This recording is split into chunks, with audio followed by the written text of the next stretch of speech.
नमस्कार दोस्तों, स्वागत है आपका मंजू आर्ट्स में। दोस्तों, हमने पिछले वीडियो में इस पेंटिंग को ड्रॉ कर लिया था। आज हम इसकी कलरिंग शुरू करेंगे। सबसे पहले हम बॉर्डर को कलर करेंगे।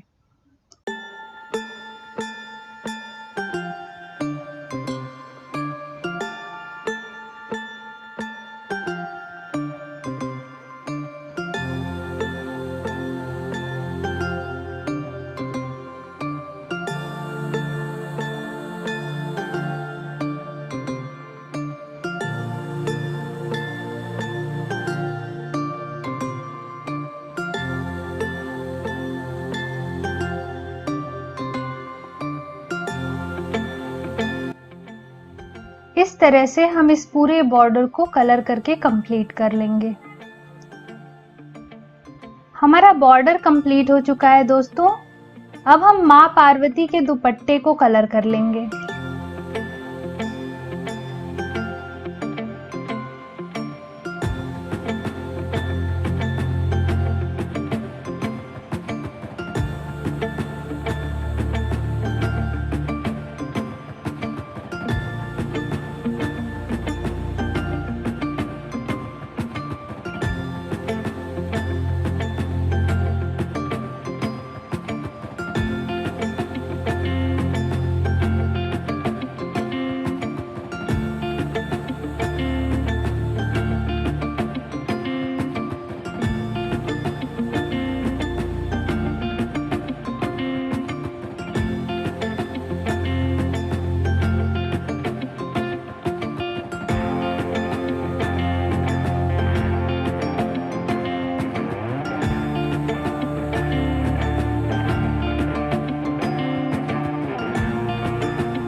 कपड़ों और ज्वेलरी वगैरह को कलर करने के लिए आप अपनी चॉइस के कलर्स का इस्तेमाल कर सकते हैं।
पीछे के बैकग्राउंड को आप वाइट भी छोड़ सकते हैं, लेकिन मैंने उसको पर्पल कलर से कलर किया है। आप कोई और कलर भी इस्तेमाल कर सकते हैं। अब ऊपर के बॉर्डर को कलर कर लेंगे। मैं ब्लू कलर का इस्तेमाल कर रही हूँ। आप इसको रेड या ऑरेंज कलर से भी कलर कर सकते हैं और वो भी बहुत अच्छा लगेगा। माँ गंगा की लहरों में थोड़ी डिटेलिंग कर लेंगे और इसके लिए मैंने कुछ पैटर्न्स बनाए हैं।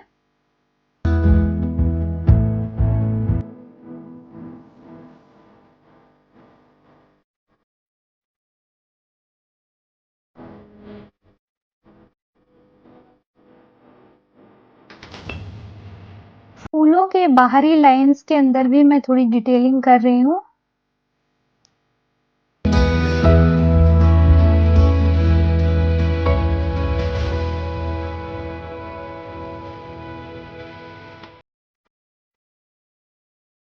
दोस्तों, जैसे कि पिछले वीडियोस में भी मैंने आप लोगों को बताया है कि कलरिंग के बाद अगर कुछ लाइंस आपको लगता है कि हल्की पड़ गई हैं, तो उनको फिर से आउटलाइन कर लेना चाहिए और इसीलिए मैं डमरू की आउटलाइन फिर से कर रही हूँ।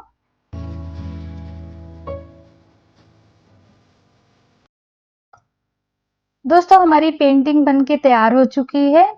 मैंने भगवान शंकर और पार्वती की बॉडी को कलर नहीं किया है।